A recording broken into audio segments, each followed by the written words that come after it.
The fluorescent lights buzzed like cicadas trapped in plastic. Laura Bennett stood in supply room C at 0600 hours, counting suture kits for the third time that week, her hands moving with the same precision she'd used field dressing a GSW in Helmand Province. 12 missing. Again.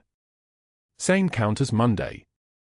She made a mental note, not on paper, never on paper, and logged into the inventory system using her cover credentials. Staff Nurse Laura Bennett. 3 years fabricated experience at a hospital in Jacksonville that didn't exist anymore, at least not in any records a casual background check would find. The Air Force captain buried under her scrubs couldn't write anything down. She pulled her dark hair back into a ponytail that revealed the edge of a scar running from her left shoulder to her collarbone, visible only when she changed shifts, only when she moved the right way. Most people didn't notice. Most people didn't look at nurses the way they looked at doctors. That was the point. That was the entire architecture of her cover. Savannah VA Hospital, 4th floor, surgical wing. 2 months in. No friends. No social media. No stories about where she came from. Just a quiet woman who restocked supplies and took extra shifts nobody wanted. She'd been sent to find a theft ring. The military's surgical supplies were hemorrhaging into the black market, pentobarbital, fentanyl vials, high-grade stainless steel instruments that could command $4,000 on the right auction sites. 16,000 units missing across the VA system over 18 months. Someone internal. Someone with access. Someone with enough institutional trust that nobody questioned their movements. The Pentagon's guess was a doctor. Possibly 2. Maybe a pharmacy tech with connections. Laura's job was to find out. Her real job. Not the cover. She'd done this before. Twice in uniform, once as a civilian contractor in Dubai. She knew how to disappear into a role so completely that the real Laura became the fiction. She knew how to watch. How to wait. How to move through rooms like she didn't exist. The Savannah VA was a 6-story concrete monument built in 1987, all institutional beige and the smell of bleach mixed with something older, decades of human pain soaked into the linoleum. The 4th floor held orthopedic patients, trauma recovery, and a small medical surgical unit where the serious injuries came when they stabilized enough to leave the ICU. Room 304 was one of those places. Colonel Marcus Harris had arrived 3 days ago via transport from Fort Stewart with shrapnel embedded in his left chest cavity, 2 ribs fractured, a surgical repair schedule, and a file that made Laura's throat tight. He was her replacement. She'd been combat medic in 3rd Battalion, 5th Marines, Dark Horse Company, Sanjin Valley, 2017 to 2019. 16 months of reading arterial spurts like tea leaves, of deciding who got blood plasma and who got saline because there wasn't enough for both, of learning that pain is data and data keeps people alive. When her rotation ended and she came home, they needed a replacement medic. Colonel Harris had been the best candidate. Quiet. Precise. The kind of man who didn't panic. The kind of man who showed up and did the work without needing praise. He'd lasted 3 more months in country before an IED went off near a checkpoint in Helmand Province, the one place where the mountains felt like they were closing in on you, pressing down, suffocating. He survived it. Most people didn't survive what he survived. Laura checked his full line on her morning rounds, her movements economical and practiced, her eyes flat. Professional. The kind of nurse who didn't make conversation. Vital stable. Pain level. Her voice came out like she'd been trained to make it come out, measured, quiet, deferential. The voice of someone who'd learned early not to take up space. 3, Colonel Harris said. His eyes didn't quite focus on her face. Morphine made everything liquid. You're new. 3 weeks. The lie came smooth as practiced scripture. She adjusted his foredrip by a fraction. Muscle memory. The other nurses mentioned you might need your dressing changed before shift change. You look military. Laura's hands didn't pause. Her jaw didn't clench. Her heart didn't accelerate. Years of training meant those things happened in her chest where no one could measure them. Is that a compliment? Observation. He studied her for maybe 3 more seconds, then his eyes closed again. The morphine was winning. Good. He needed sleep more than he needed questions answered. She finished her charting and moved to the next room, her badge clipped to her scrub pocket, the laminated kind with her photograph and the title that was and wasn't true. The fluorescent lights tracked her movement down the hallway, casting shadows under her eyes that were real. She hadn't slept more than 4 hours a night since arriving at Savannah. 4 hours wasn't enough, but 4 hours was all she could spare while the theft ring operated on her unit. Dr. Marcus Pierce arrived at 0830 hours wearing Italian leather shoes that clicked like a countdown timer against the tile. He was 46, Yale educated, board certified in 3 specialties, and he moved through the VA like he owned the deed. Tall. Expensive.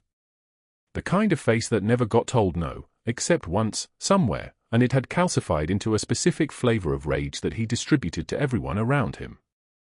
Laura had seen his type before. Men who thought their pedigree was currency. Men who'd never been broken down and rebuilt. She watched him. That was the work.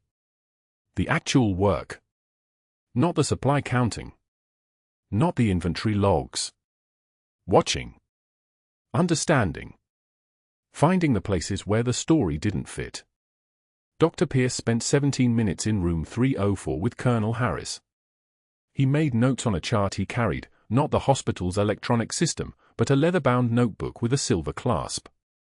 He consulted that notebook before ordering surgical repairs, before authorizing medication levels, before signing off on discharge protocols. Unusual. Everything in the VA was digital. Everything was auditable. A physical notebook was a place where numbers could be rewritten, where quantities could be adjusted, where paper could be shredded and burned and nobody would ever find the evidence. Laura stood at the nurse's station pretending to process medication orders while she watched his hands move. He had nice hands, surgeon's hands, probably. Unmarked. Uncalloused. The hands of someone who'd never had to hold a pressure dressing on a femoral artery while the radio crackled and the rotor wash of a Black Hawk shook the ground beneath your knees. You. Dr. Pierce's voice came from behind her, close enough that she felt the temperature change. Have you been accessing Colonel Harris's medication protocols? Laura turned. Her expression didn't change. Her pulse didn't accelerate visibly. Routine nursing care requires visibility into medication schedules. Routine nursing care is what I authorize. His smile was the kind that didn't involve his eyes. Your job is to administer. Not to question. Not to think. Is that clear? Clear, doctor.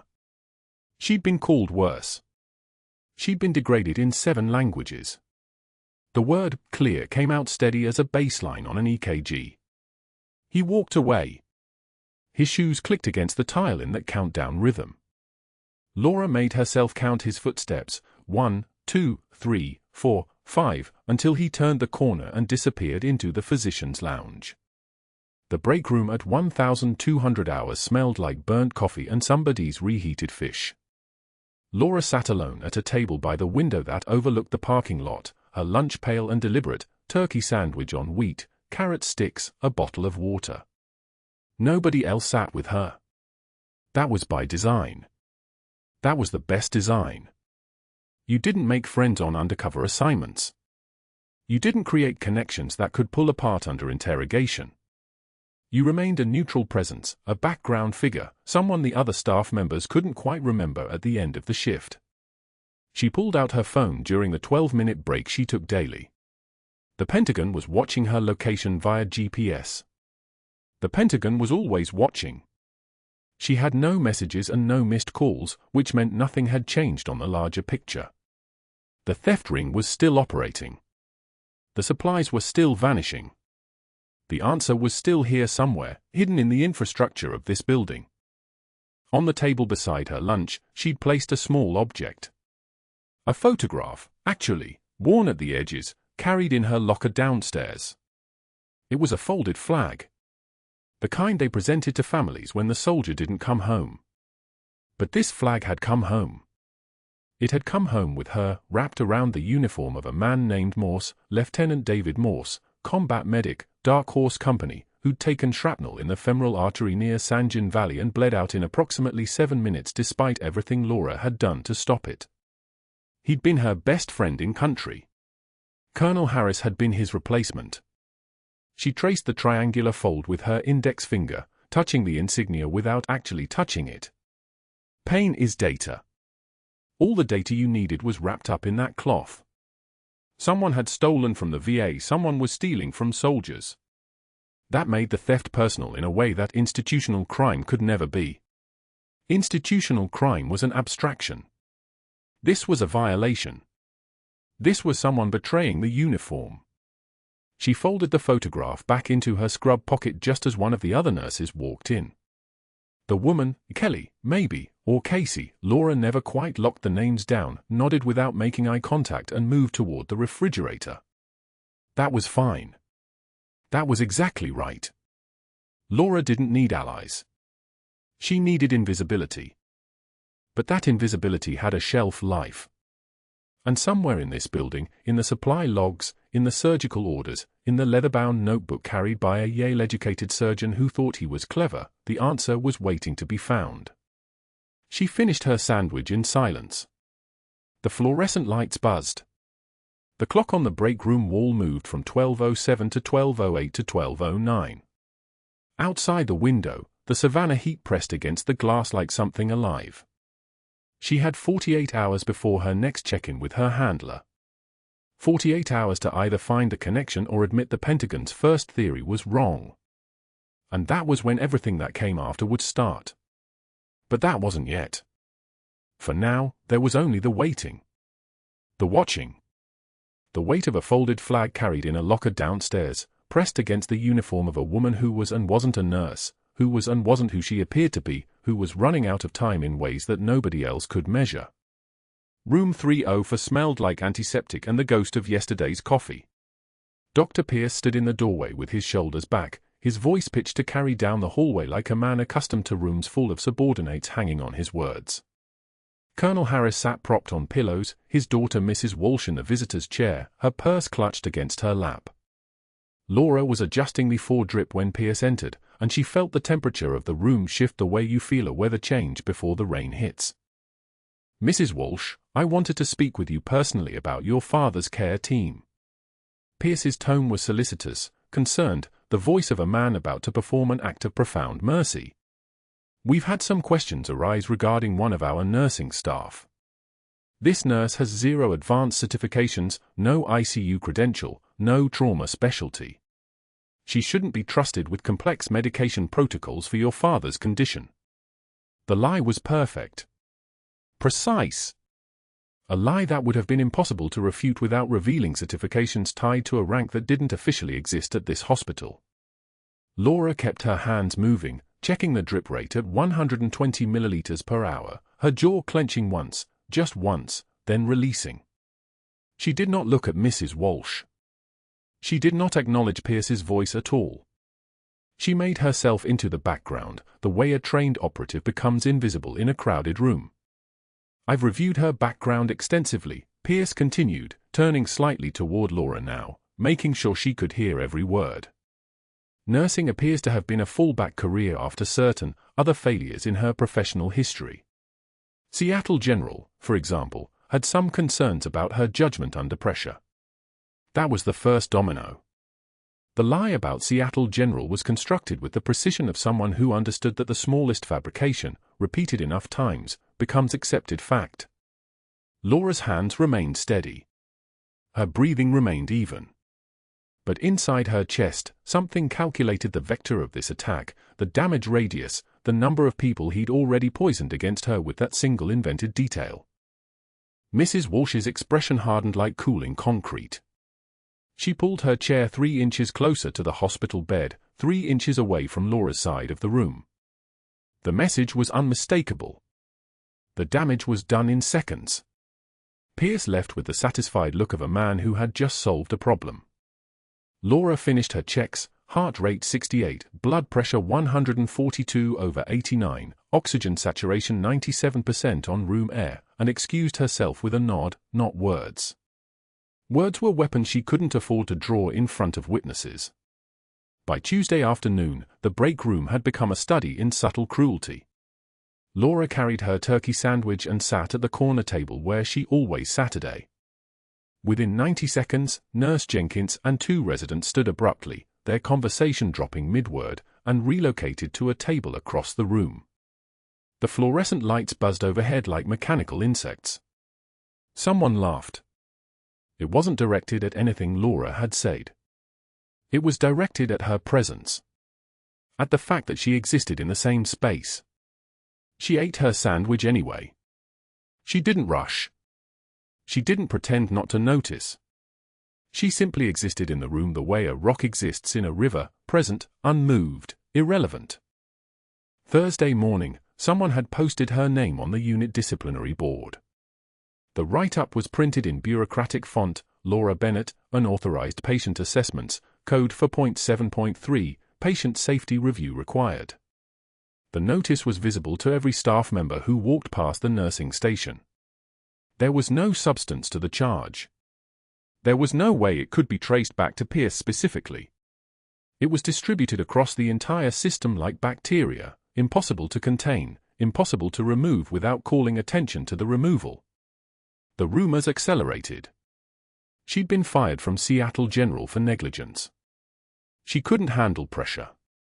She was a liability.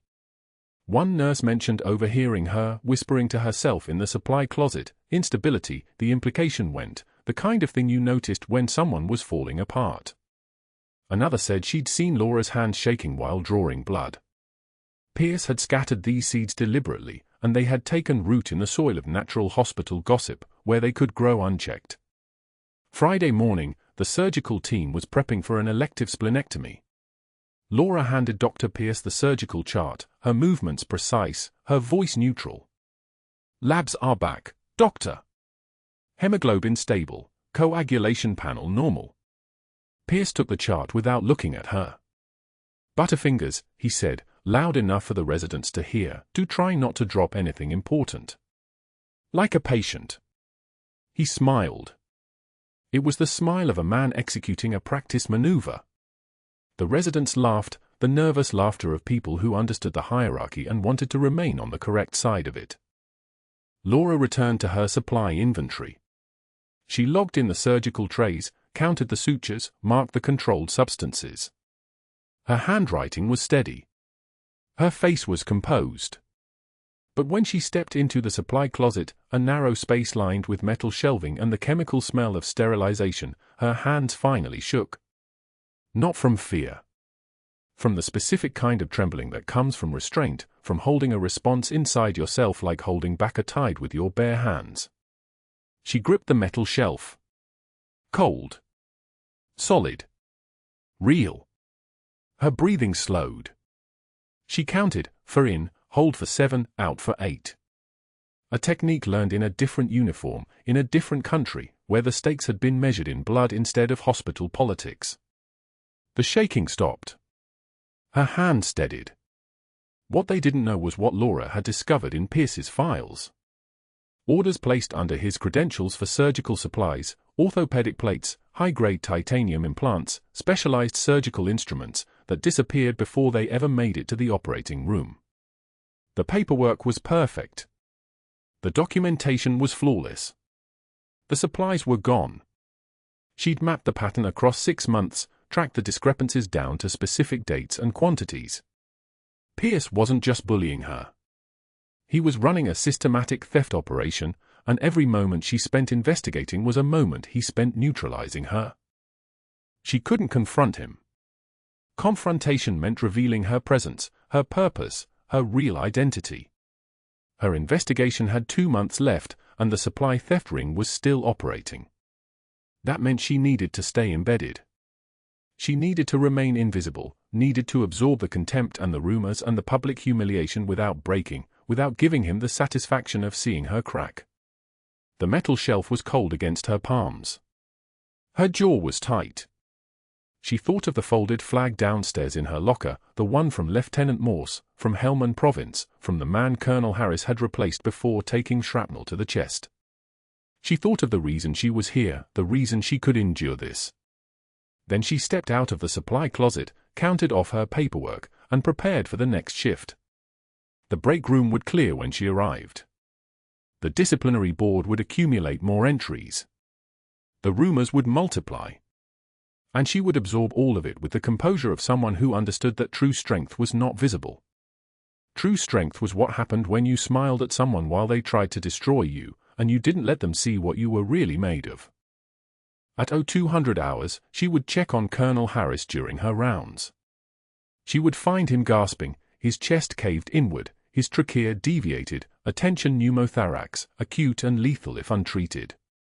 And in 40 seconds, with a 14-gauge needle and hands that had learned steadiness in the worst places on Earth, she would save his life. But that moment was still hours away. For now, she had only silence and composure and the weight of a flag waiting in the darkness below. The incident report landed in her personnel file at 6:51 a.m. on a Tuesday, printed on hospital letterhead that still smelled faintly of toner. Laura didn't need to read it. She'd already memorized the policy code cited in the subject line, VA 7.3.2, subsection C, which prohibited non-physician personnel from performing needle decompression procedures without direct medical supervision, regardless of clinical outcome or emergency circumstances. The logic was sound from an administrative standpoint. The outcome was irrelevant. Pierce had weaponized procedure over survival, and he'd done it with surgical precision. By 8:15 a.m., a second document appeared in her file. This one bore the seal of the Virginia Medical Board and was addressed to all credentialing authorities within the VA system. It questioned the validity of her nursing license based on a discrepancy in her employment history, specifically, a 6-month gap between her supposed tenure at Seattle General and her current position at Savannah VA. The regulation cited was VA 7.3.2.b, continuous nursing employment at accredited facilities for a minimum of 7 uninterrupted years. Her fabricated work history showed 6.5 years. She couldn't explain the gap without revealing her deployment orders to Helmand Province, and Helmand Province didn't exist on any civilian nursing resume. Pierce had studied the regulations the way a surgeon studies anatomy.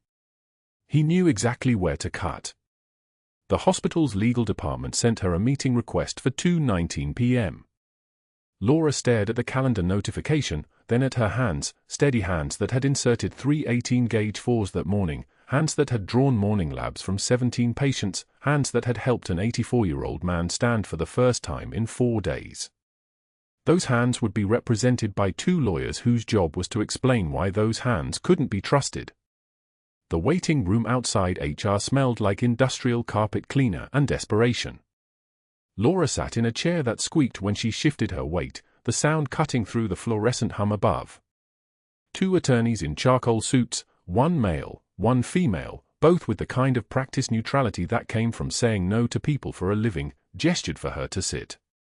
The male attorney opened a folder thick as a small phone book. "We need to verify your employment history," he said. His voice was gentle, which made it worse. "You list 6 years and 6 months at Seattle General. Before that?" "Medical school placements," Laura said. 3 months at Hartford Memorial, 2 months at Children's Hospital Boston. "Can you provide references?" "Some supervisors have moved on." "Contact information." Laura had thought about this moment. The cover identity had been built carefully, real hospitals, real dates, just not real employment. Someone had processed paperwork, created digital ghosts, given her a history that couldn't be verified but could be challenged. The female attorney made a note. "There's also the matter of the unauthorized procedure," the male attorney continued. "Needle decompression is listed as a physician-only intervention in our protocols. Dr. Pierce has documented that he explicitly prohibited nursing staff from performing this procedure during his last credentialing meeting in January. The patient would have died," Laura said. Her voice stayed level. The trembling wasn't fear. It was restraint. "I understand. But hospital policy exists for liability reasons, not just clinical ones. Whether the outcome was positive doesn't affect the regulatory violation. He turned a page. And there's this pattern of unauthorized assessments documented by Dr. Pierce. Multiple entries suggesting you've been evaluating patients outside your scope of practice. Those assessments had caught supply inconsistencies in Pierce's surgical orders. Those assessments had built the foundation of evidence that would eventually bring down his operation if she ever got to use it. If she wasn't terminated first. I was providing bedside care, Laura said. Yes, but assessing for conditions that typically require physician evaluation. Fluid status, cardiac markers, hemodynamic stability. These are outside nursing scope at this facility. The female attorney didn't look up from her notes. Especially for a staff member without advanced certifications. There it was, the lie Pierce had planted, the one that had spread through the break room like a fungal infection. No advanced certifications. Just a fraud without credentials, playing doctor in scrubs. Laura met the attorney's eyes and said nothing, because saying nothing was the only thing she could do without revealing the truth. We're also receiving inquiries from the Virginia Medical Board, the male attorney continued. They're opening a formal review of your licensure based on the employment discrepancies.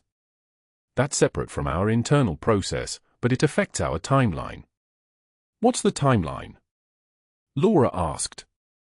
Given the regulatory concerns and the documented pattern of scope violations, we're recommending immediate suspension pending credential verification. If you can't provide satisfactory documentation within 48 hours, we'll move forward with termination. I want to be clear, this isn't a disciplinary action. This is a credentialing issue. The hospital's hands are tied. The hospital's hands were perfectly free. They were just choosing to follow the paper trail Pierce had laid out, each document a stepping stone that led to only one destination. He hadn't threatened anyone. He hadn't raised his voice. He'd simply built an administrative fortress so airtight that the hospital had no choice but to lock her inside it. Laura left the legal office at 3:27 p.m. Colonel Harris was in his room, oxygen running at 2 liters, his daughter beside him reading from a novel, the sunset pouring through the window like honey. He looked at Laura and started to sit up, then thought better of it, the post-surgical restriction keeping his chest still. "How are you feeling?" Laura asked, checking his foresight, the catheter patent, the dressing dry, no signs of infection or infiltration. "Ready to go home?" His voice was rough but steady. "My daughter says you got reprimanded for something. Some procedure you shouldn't have done." "Hospital policy," Laura said. "You saved my life." "That's what nurses do." She checked his vitals without looking at the numbers, already knowing them by heart. BP 118/74, heart rate 68, O2 sat 96 on room air. The colonel's body was healing. His charts showed improvement every shift. But the charts Laura had been authorized to maintain meant nothing if her license to maintain them didn't exist.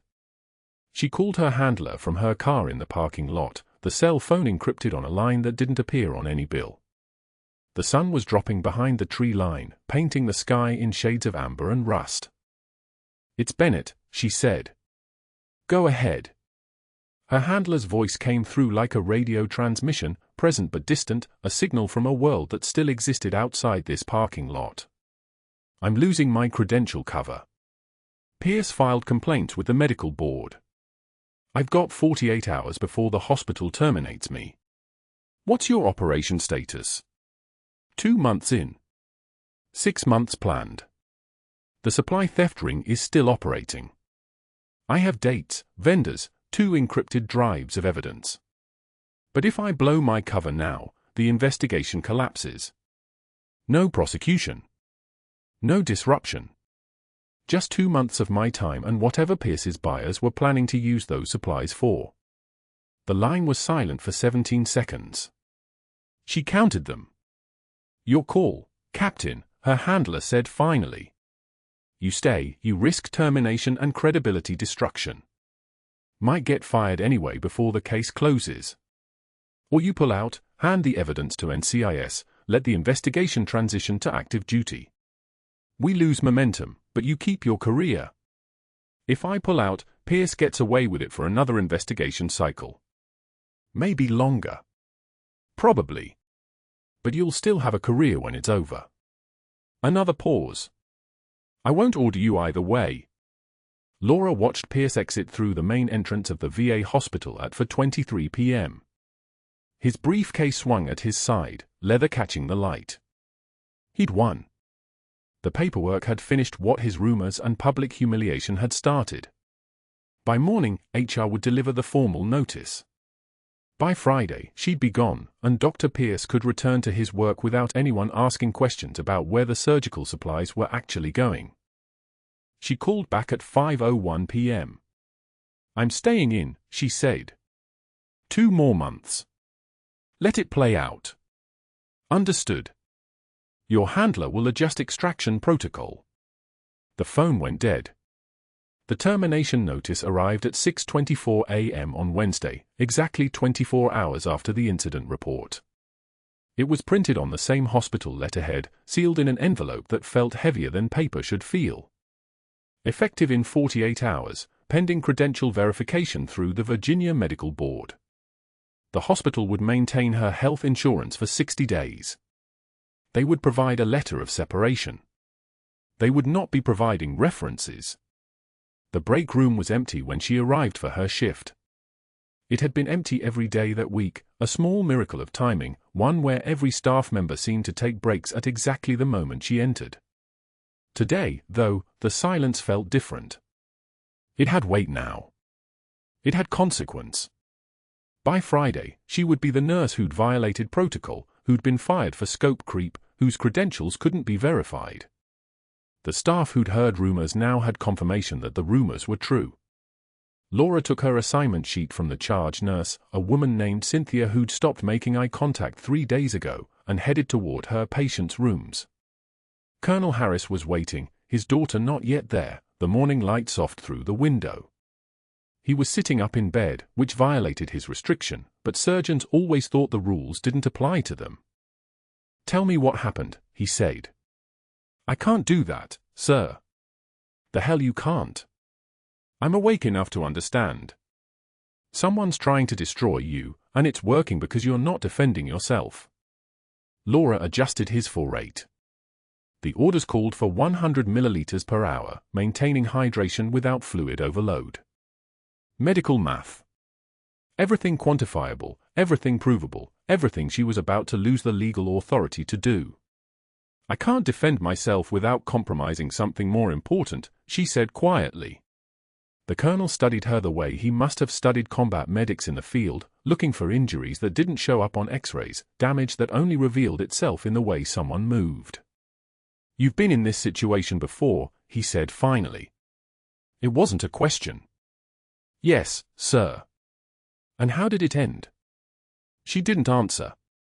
The question was too large for a 48-hour window. The question was still being answered, in documents and phone calls and regulatory boards that didn't yet know they were investigating a captain in the Air Force, not a nurse without credentials. The question would be answered when Pierce finally understood what he'd been trying to destroy, when the papers he'd so carefully filed became evidence instead of accusations, when the hospital realized they'd been used as tools in someone else's war. For now, there was only the morning, the patients who needed medication distributed by someone with 46 hours of legal authority remaining, and the knowledge that sometimes the bravest warriors don't carry stethoscopes or guns, they carry both and neither, and the terrible weight of staying quiet when staying quiet is the only way to win. The colonel settled back into his pillows, and Laura checked the morphine pump, watching the numbers climb on the digital display. Numbers were honest. Numbers didn't spread rumors. Numbers didn't weaponize policy or build administrative fortresses. Numbers just told the truth about how much pain someone was in and whether their body was healing. His oxygen sat steady at 96. His heart rate held at 70. His blood pressure looked strong, 130/82, the slight elevation probably anxiety about discharge. Everything was measured, documented, real. Everything that mattered was happening in the numbers Pierce couldn't see and the evidence Laura was still collecting, 2 months of surveillance compressed into drives that waited in a safety deposit box for a day that Pierce didn't know was coming. She finished her assessment at 7:13 a.m. By Friday, someone else would be doing these assessments. Someone without a flag waiting in a locker downstairs. Someone without a mission that extended beyond this hospital, beyond the next shift, beyond the terrible mathematics of choosing between saving lives today and exposing corruption tomorrow. Laura went to the medication dispensary and began pulling doses for her patients. The fluorescent lights buzzed above her head, a sound like electricity running through bone, like power and absence running parallel to each other. In 48 hours, the sound would belong to someone else's shift. At 0200 hours, Colonel Harris's chest caved inward on the left side like someone had reached through his ribs and pulled them backward. His trachea deviated right. The monitors screamed. The night resident froze, staring at the rhythm strip as if it might explain itself, as if the numbers would suddenly make sense if he looked hard enough. Laura moved. Muscle memory took over. She didn't call for help. She didn't page the attending. She grabbed a 14-gauge angiocath needle from the crash cart, her hand steady as a surgical laser, and found the space between his second and third ribs, mid-clavicular line on the left. The needle went in. The hiss of air escaping, that sound like pressure releasing from a sealed container, like life coming back into a dying thing. 40 seconds. O2 climbing. 75. 82. 88. Stable. His pupils constricted. His heart rate dropped from 142 to 98. The resident blinked, finally understanding what had just happened, understanding that the soft-spoken nurse in the corner had just performed the procedure he was trained to do but had frozen in the moment of. Colonel Harris's eyes opened. He looked at Laura, and something passed between them, recognition of the kind that only exists between people who've seen what happens when the body fails and someone refuses to let it. He mouthed one word. "Thank you." She didn't acknowledge it. She was already documenting the procedure, the time, the pressure release, her hands moving through the medical record with clinical precision even as her pulse rate sat somewhere between racing and controlled fury. 20 minutes later, Dr. Pierce arrived in room 304 with a stack of incident reports thick enough to stop a bullet. He was still wearing his suit jacket, the one that cost more than Laura's monthly salary, and his face had that particular shade of red that comes from being woken at 2 in the morning to hear that a nurse had performed a life-saving intervention without his authorization. He didn't congratulate her. He didn't acknowledge that she'd kept Colonel Harris alive. He went directly to the legal assault, his voice moving through the hospital's policy code 7.3.2 like a prosecutor reading a death sentence. Nurses cannot perform needle decompression without physician supervision. Period. Non-negotiable. Hospital liability. Medical board violation. Documentation incomplete. He filed 3 separate incident reports while standing in the room, his pen moving across the forms with the kind of aggressive efficiency that usually accompanied major career decisions. 1 report went to hospital administration. 1 to the medical board. 1 to legal. He cited the same credentialing regulation that had already been weaponized against her, the one requiring 7 years of continuous nursing employment. The one her cover identity couldn't satisfy. The one that made her termination inevitable. He looked at her directly, his eyes holding the kind of satisfaction that only comes from successfully destroying something you've been planning to destroy. Laura's jaw clenched once, briefly. Then she turned back to Colonel Harris's monitor and continued her rounds. She didn't argue. She didn't defend herself. She didn't point out that she'd kept a man alive in 40 seconds while he was asleep in his house, that her hands had been the only thing standing between Colonel Harris and cardiac arrest, that the policy he was citing would have let him die rather than violate protocol. She simply worked. That was the trap, and she'd walked directly into it. She could save his life, or she could save her mission. Not both. Never both. The realization came to her in the quiet between heartbeats. She couldn't fight the charges without revealing that she was Captain Laura Bennett, Air Force investigator, embedded at Savannah VA Hospital on a classified mission to expose surgical supply theft. The moment she told the medical board who she actually was, the investigation was burned. The supply ring would scatter. The evidence would disappear. The people responsible would vanish into whatever network of corruption they'd built. Lieutenant Morse would stay dead, and nobody would ever know why the supplies that were supposed to save lives were ending up in private resale channels instead. Dr. Pierce knew this. He'd probably figured it out weeks ago, that moment when he realized she couldn't possibly be what she claimed but also couldn't possibly challenge him without destroying something bigger than both their careers combined. It was elegant, really. It was the kind of trap that only worked if you were willing to sacrifice yourself to prove you were right. So Laura folded her hands and accepted the inevitable. The hospital administration had given her 48 hours. That meant her last shift would be tomorrow. That meant the countdown had already started, clicking down like a clock nobody else could hear, like time running out on a bomb she couldn't disarm. Her final shift passed in numb silence. She moved through the ward like a ghost, her eyes steady, her hands sure, her voice exactly at the decibel level it had always been. She passed room 304 where Colonel Harris was healing now, transferred back from ICU, stable on minimal oxygen support. His daughter was there, sitting beside his bed, and when Laura entered to check his vitals, the daughter made a point of looking away. The rumor mill had worked exactly as Dr. Pierce intended. The family blamed her for something. The daughter's face said so. The careful distance she maintained said so. The break room cleared when Laura walked in at 1,430 hours. She'd stopped keeping track of how many times this happened. The staff would be in there, voices low, coffee steaming, and the moment she pushed through the door, there was a collective shift, a gathering of belongings, a sudden need to be somewhere else, an invisible line drawn between the nurse they trusted and the nurse they'd been told to distrust. She'd lost her cover in a way that had nothing to do with being discovered. She'd lost it by being impossible to ignore. She'd lost it by being competent in a way that made the people around her uncomfortable.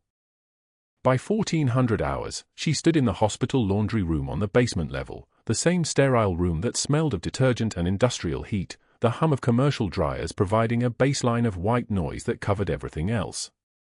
She folded her scrubs one last time, each piece returned to its original shape with deliberate precision. The fabric was still warm from the dryers, steam rising off the blue material like it was alive, like it was exhaling. Top to bottom. Left side, right side, fold, stack. Top to bottom again. Her hands moved through the repetitive motion with the kind of focus that usually meant she wasn't thinking about anything at all, which meant she was thinking about everything.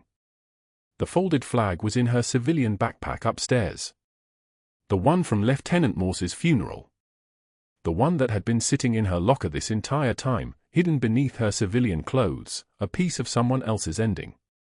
She'd kept it there for 2 months, touching it sometimes when she was alone, remembering the weight of it in her hands as she stood in dress uniform at Ullington, remembering the way Morse's sister had looked at her with eyes that expected something Laura couldn't provide because she was undercover, couldn't provide because admitting her friendship with Morse would compromise the investigation, couldn't provide because the people responsible for his death were still operating. Still stealing supplies that could have saved lives, still moving through the hospital like they owned it. She placed the last folded scrub in the return bin and stepped back. Her hands trembled once, briefly, just enough to tell her that something inside her was still human, still capable of breaking, still aware of what she was giving up. She took the service elevator up alone, watching the floor numbers climb, B1, 2, 3, 4. Each floor another level of distance between her and the investigation that would remain incomplete. Her locker was already cleaned out, her civilian backpack sitting on the bench outside the nurse's station. She picked it up and walked past the nursing station where no one said goodbye, where no one looked up, where the only acknowledgement of her departure was the absence of acknowledgement itself. The main doors of Savannah VA Hospital opened with a whisper of hydraulic pressure. The parking lot sprawled in front of her, empty except for the ambulance bay where a stretcher was arriving. She didn't look at it. She was already calculating which direction to walk, already deciding whether she would go back to her apartment or somewhere else, somewhere where no one knew her name and nobody expected anything from her. The afternoon sun was hot on her shoulders, the kind of Georgia heat that made everything feel heavier. But that wasn't the worst part.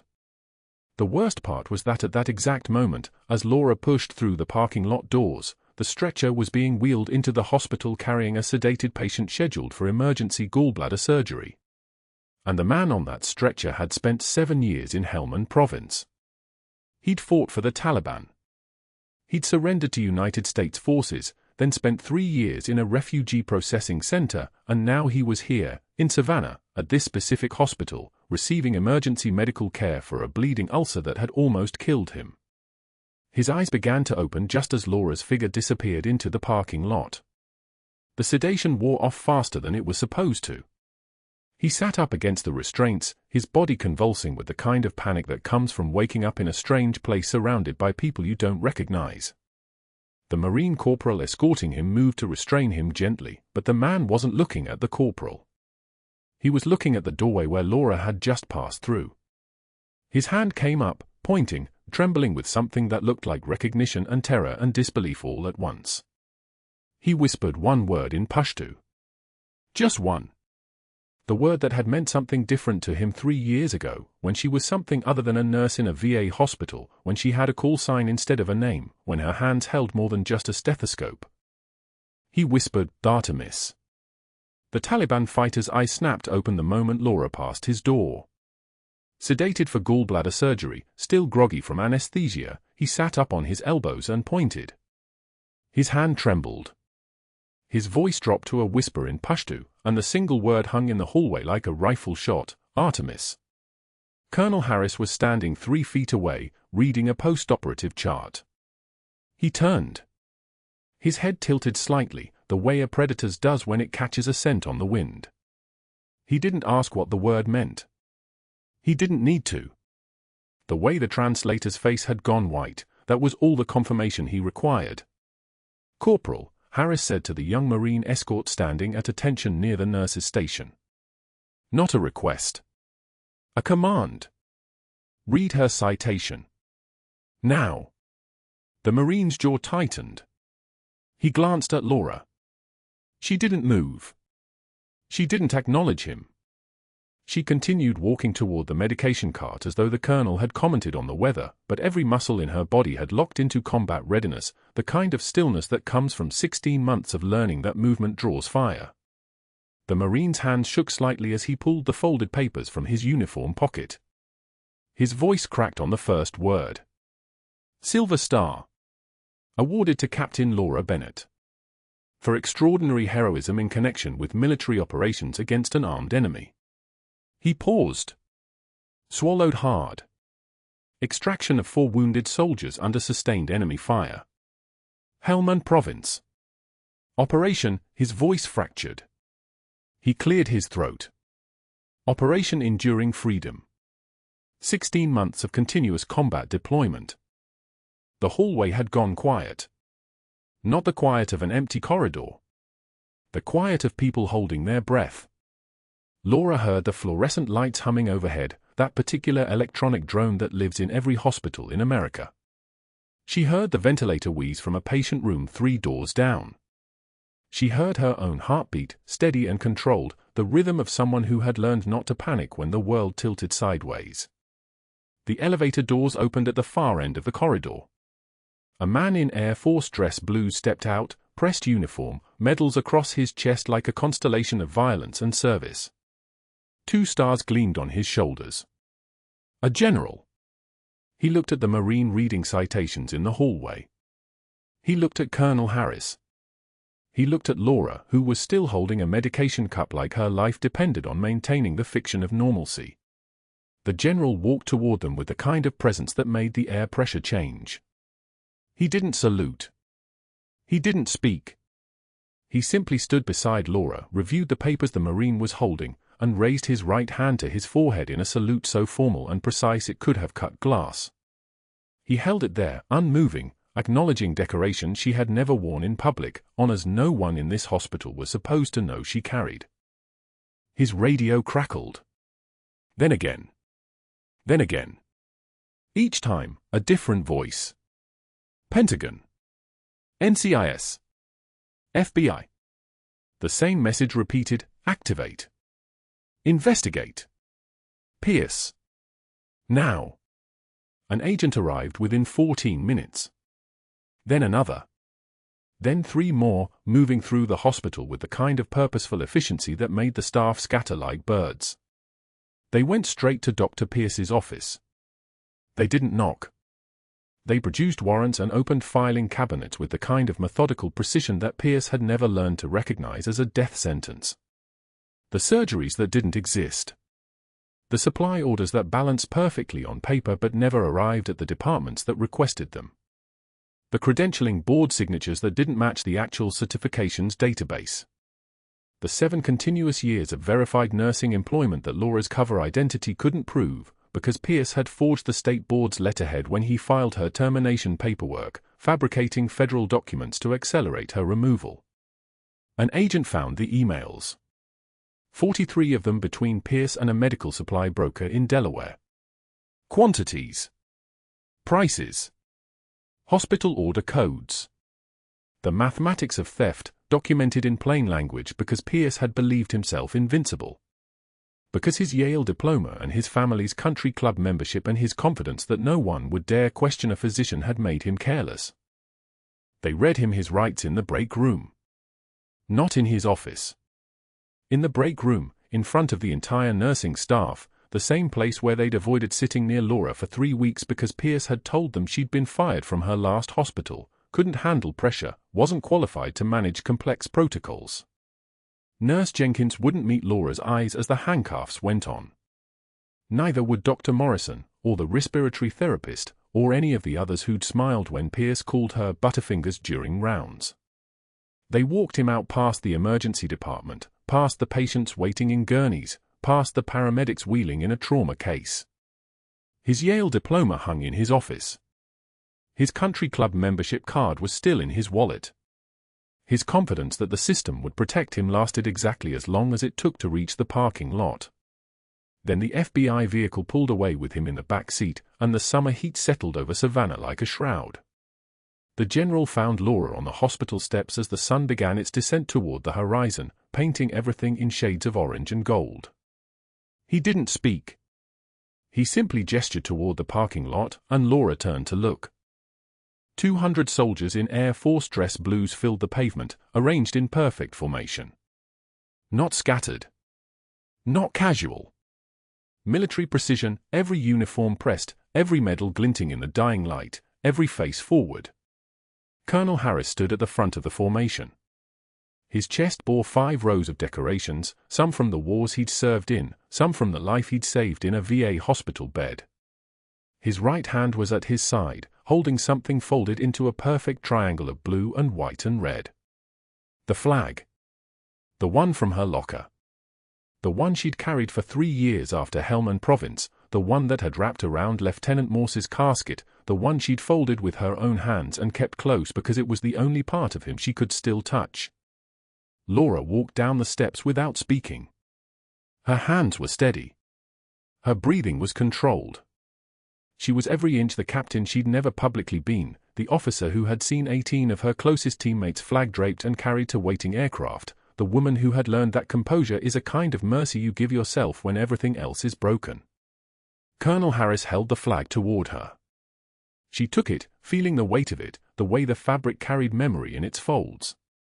Then the general signaled, and 200 right hands rose simultaneously in a salute, 200 soldiers honoring the decoration she'd kept hidden, the service she'd carried in silence, the woman who had walked among them as just a nurse when she was something else entirely. Her hands shook as she unfurled the flag. Not from fear. From the release of restraint. The trembling wasn't weakness. It was permission, the first moment in 3 years where she was allowed to feel the weight of what she'd carried. 6 months later, Dr. Pierce taught CPR certification classes at a community college for $15 an hour. His medical license was suspended. His surgical privileges were revoked. His name appeared in federal sentencing documents and VA hospital newsletters as a cautionary tale about institutional corruption. The students who sat through his classes never knew they were being taught by a man whose career had ended in a hospital parking lot, in front of 200 soldiers who didn't salute him. Laura returned to active duty. Her captain's bars were replaced with major's insignia. She was assigned to military hospital oversight, which meant quarterly trips to Savannah, VA, walking past room 304 where Colonel Harris had recovered, past the laundry room where she'd folded her scrubs for the last time. Her office in Washington, D.C. held a photograph she'd never planned to take: 200 soldiers in dress blues, medals catching sunset light like fire, and one nurse in civilian clothes holding a folded flag. Sometimes the bravest warriors carry stethoscopes, not guns. If this story resonated with you, if you've ever been underestimated by someone who didn't know who you actually were, please like this video and subscribe to this channel. We're telling stories about hidden strength, about the people who serve in silence, about the moment when the world finally sees. Drop a comment and tell us, have you ever judged someone only to find out you were dead wrong? What would you have done in Laura's position?